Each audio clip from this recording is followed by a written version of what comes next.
Karen slapped a royal guard's face thinking he'd stay silent, but what happened next made the crowd gasp and taught everyone an unforgettable lesson about respect. Here's how it unfolded. Before we continue, let us know in the comments below where you're watching from. Subscribe to the channel as tomorrow at the same time we bring you another remarkable display of royal guard valor that you won't want to miss. The late afternoon sun cast long shadows across the grounds of Buckingham Palace as Karen Mitchell's shrill voice cut through the peaceful atmosphere. Her designer handbag swung wildly as she gesticulated at the increasingly frustrated palace staff. "Member, what do you mean the last entry was 30 minutes ago?" she demanded, her American accent sharp with indignation. "Do you know how much I paid for this trip?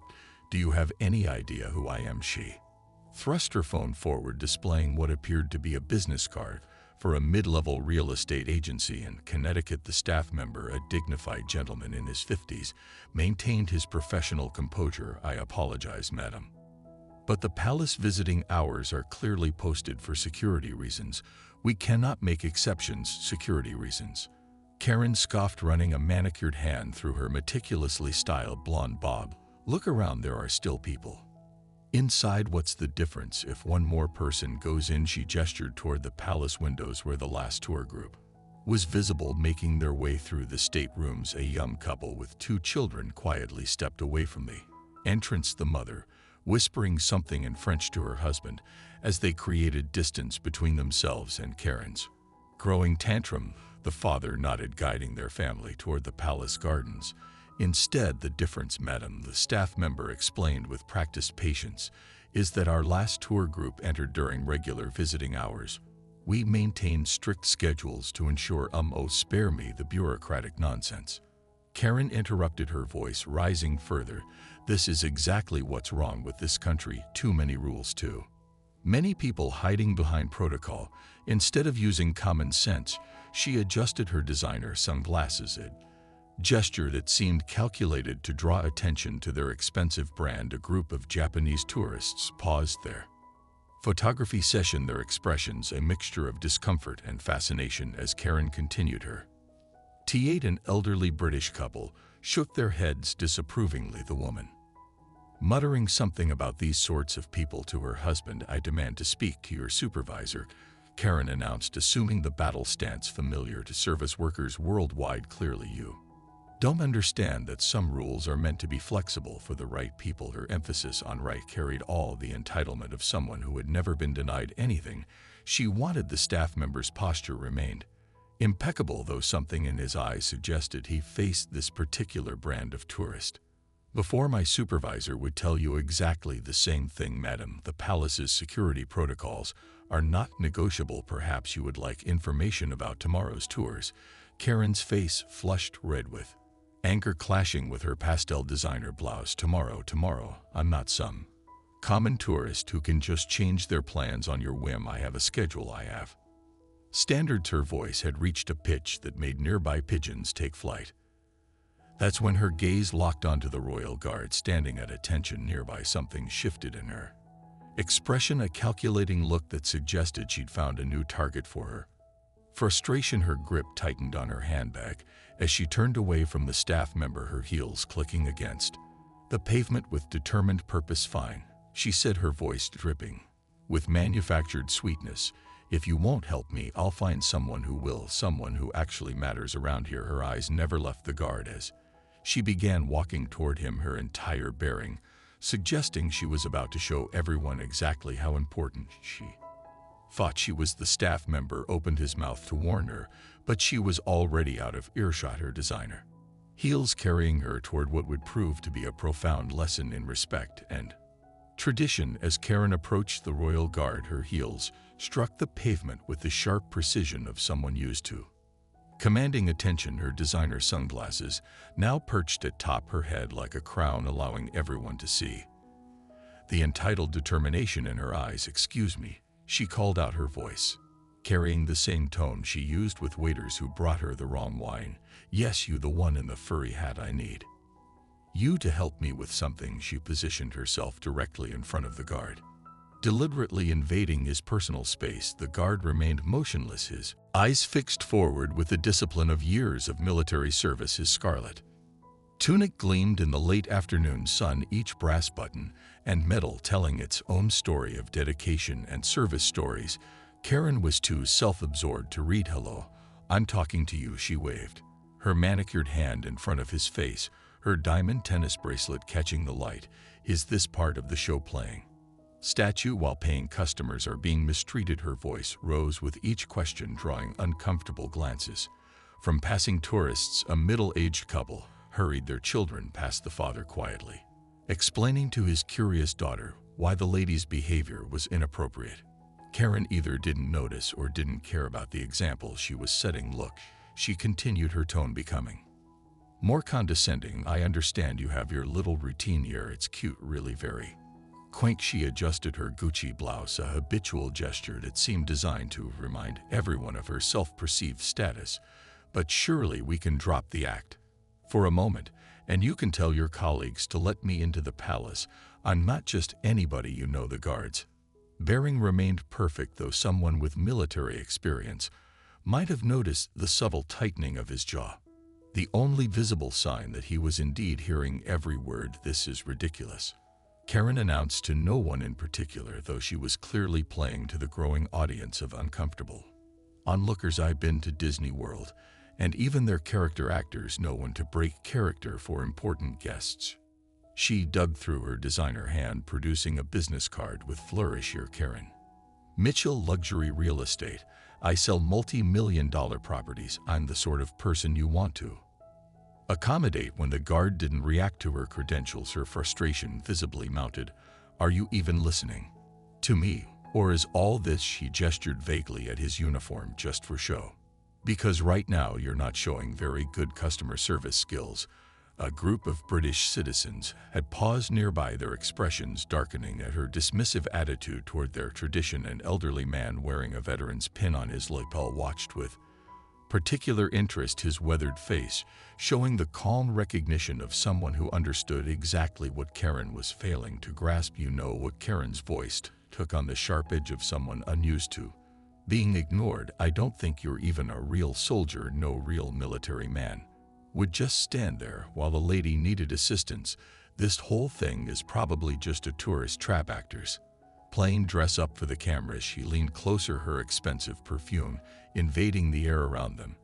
"And not very good actors at that." The guard's discipline held firm, but there was a change in the atmosphere, subtle but palpable, like the pressure drop before a storm. His eyes remained fixed ahead, but they carried the weight of someone who had seen real service, real combat, real sacrifice, concepts as foreign to Karen as the idea that she might not be the most important person in any given situation. Her hand gripped her handbag tighter, knuckles whitening with growing rage. To someone who viewed the world entirely through the lens of customer service and social status, being ignored was more than just an inconvenience. It was an insult she couldn't tolerate. "You people clearly don't understand how things work in the real world." Karen's voice rose further, taking on the shrill edge that had made her infamous.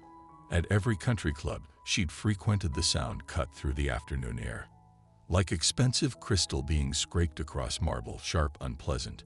"And speaking of privilege, when someone of my standing speaks to you, you respond. It's basic courtesy. Not that you'd know anything about that, standing here like some wind-up toy." Her hermed scarf fluttered in the breeze as she tilted her head, the designer label visible for all to see, a habit born from years of measuring worth by brand names. The pearls at her neck caught the sunlight, each one perfect and likely real, much like the facade she'd spent years cultivating in Connecticut's most exclusive social circles. She began circling the guard like a predator, though her attempt at intimidation was somewhat undermined by the click of her designer heels against the ancient stones. Each step echoed with entitled authority, the same cadence she used when patrolling open houses or inspecting waitstaff at her charity lunch. "I bet you're not even qualified for a real military position. That's why they have you playing dress up out here, isn't it?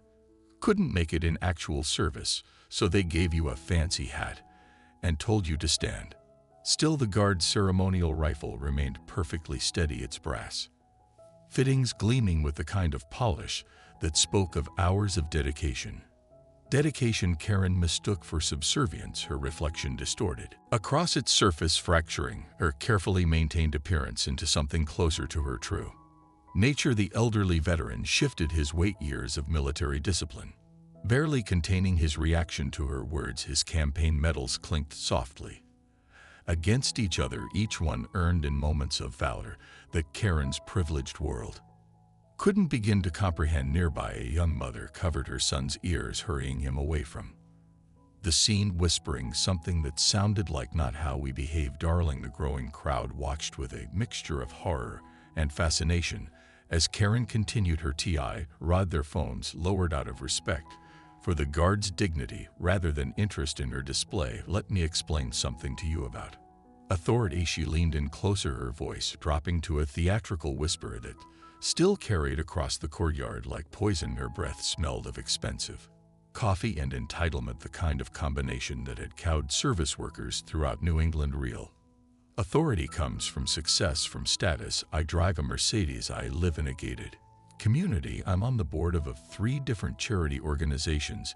Each statement was delivered like a weapon meant to wound what she perceived as lower class resistance. Her diamond tennis bracelet caught the light as she gestured, each flash a reminder of the wealth she wielded like armor. The guard's posture remained perfect, but there was something in his bearing now, a presence that seemed to grow stronger with each insult, like stay being tempered in fire. His ceremonial rifle gleamed in the fading sunlight, its polished surface reflecting Karen's contorted expression. Back at her years of military service had taught him about real authority, the kind earned through sacrifice, not purchased with platinum credit cards. A slight breeze stirred his plume, the only movement in his otherwise statue-like stance. It carried with it the faint scent of Karen's Channel No. 5.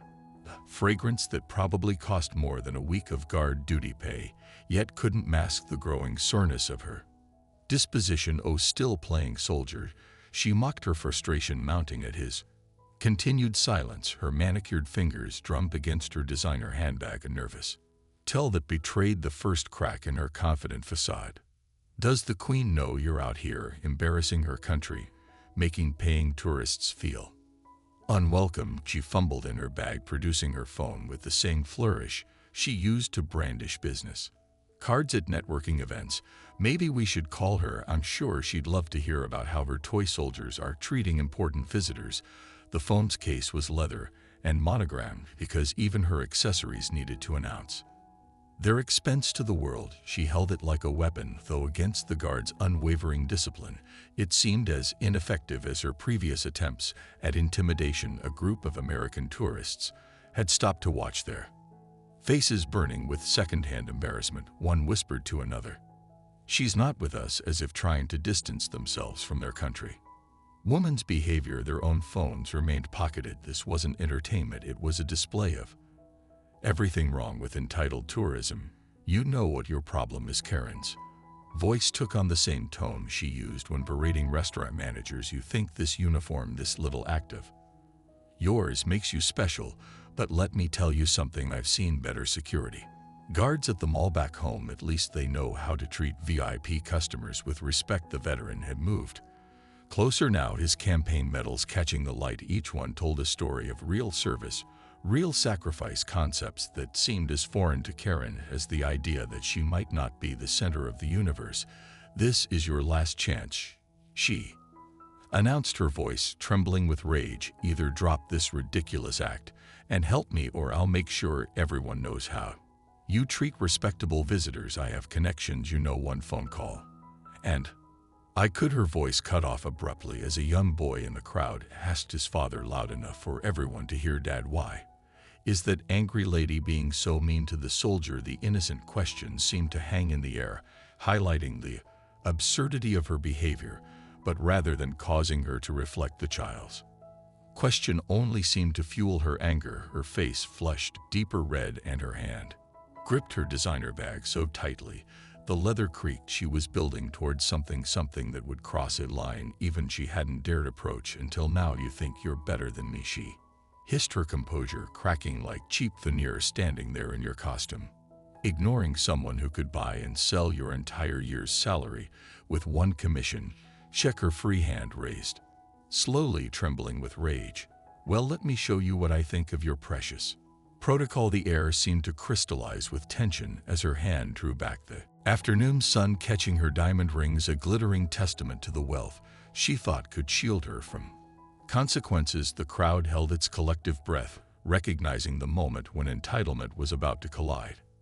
Hidden with immovable dignity, the slap cracked across the courtyard like a gunshot. Karen's manicured hand connecting with the guard's cheek in a strike that seemed to echo off the palace walls. Several tourists gasped. A child began to cry, and someone in the crowd muttered bloody hell under their breath. The sound hung in the air like an accusation, a moment of violence that would forever never alter the afternoon's peaceful facade. The guard's head hadn't moved an inch. Her hand had struck true, leaving an angry red mark on his cheek, but his posture remained unchanged, his discipline unshaken. If anything, his bearing seemed to grow more powerful, more present. In the shocked silence that followed, Karen stood there, her hand still raised, a mix of triumph and uncertainty flickering across her face.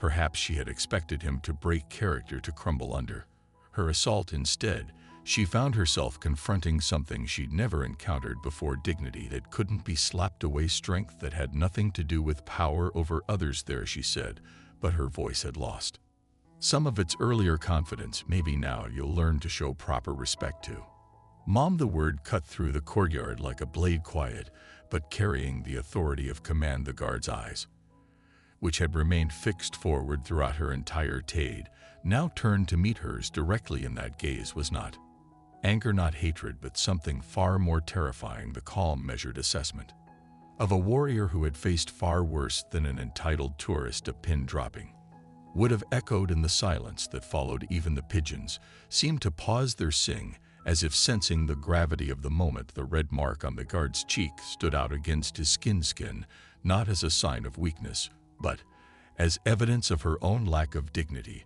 In my 12 years of service, the guard continued, his voice carrying the weight of real authority, I've been shot at in Afghanistan, faced mortar fire in Iraq, and lost brothers in arms on foreign soil. His words were measured, precise, each one landing like a hammer blow against Karen's crumbling facade. The uniform you mock has been soaked with the blood of those who died defending the very freedom you abuse. Karen took an involuntary step backward, her designer heel catching on the pavement.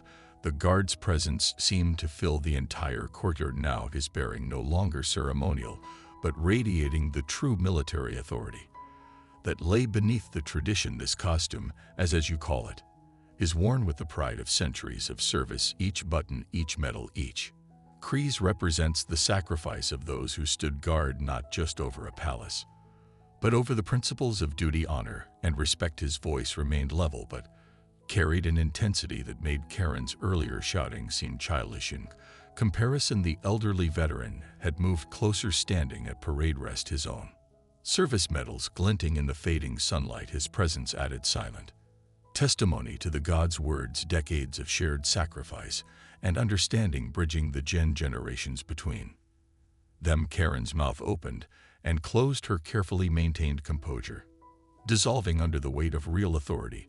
Her hand, the one she had used to strike him, now hung limply at her side, the diamond tennis bracelet no longer gleaming quite so proudly. The mark you left. The guard's eyes flickered briefly to the growing crowd. Will fade in minutes, but the mark you've left on your own character, that will last considerably longer. His gaze returned to her, carrying not just authority now, but something closer to pity.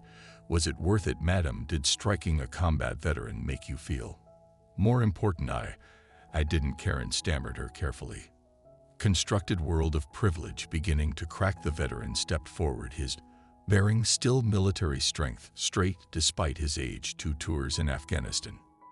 He said, his voice carrying the growly weight of experience. That's what the medal on his chest represents, the one you just assaulted. It's not awarded for standing still, Mom, it's awarded for valor under fire. He gestured to his own decorations. I earned mine in the Falkland, watching men younger than him make sacrifices you couldn't begin to comprehend. Karen's designer glasses slipped from her head, clattering to the ground unnoticed. The crowd had grown silent, bearing witness to a lesson in humility being delivered with surgical precision, while you were concerning yourself with property values and country club memberships. The veteran continued. Men wearing this uniform were patrolling hostile territories, risking their lives to protect the very freedoms you take for granted. His eyes met the guards in a moment of shared understanding, including the freedom to make a fool of yourself in public. A younger man stepped forward from the crowd, his bearing marking him as military despite his civilian clothes. "Raf, sir," he addressed the guard with quiet respect. "2 years ago, your unit provided cover for our evacuation in Helmand Province, lost 2 of your men making sure our wounded got out." The guard nodded almost imperceptibly, the shared sacrifice hanging unspoken in the air between them. Karen's face had lost all color, her earlier bravado replaced by the dawning realization of exactly what kind of man she had struck. "The bear skin cap you mocked." The veteran's voice took on an edge of steel, "earned in battle. The ceremonial rifle you dismissed represents centuries of service to crown and country.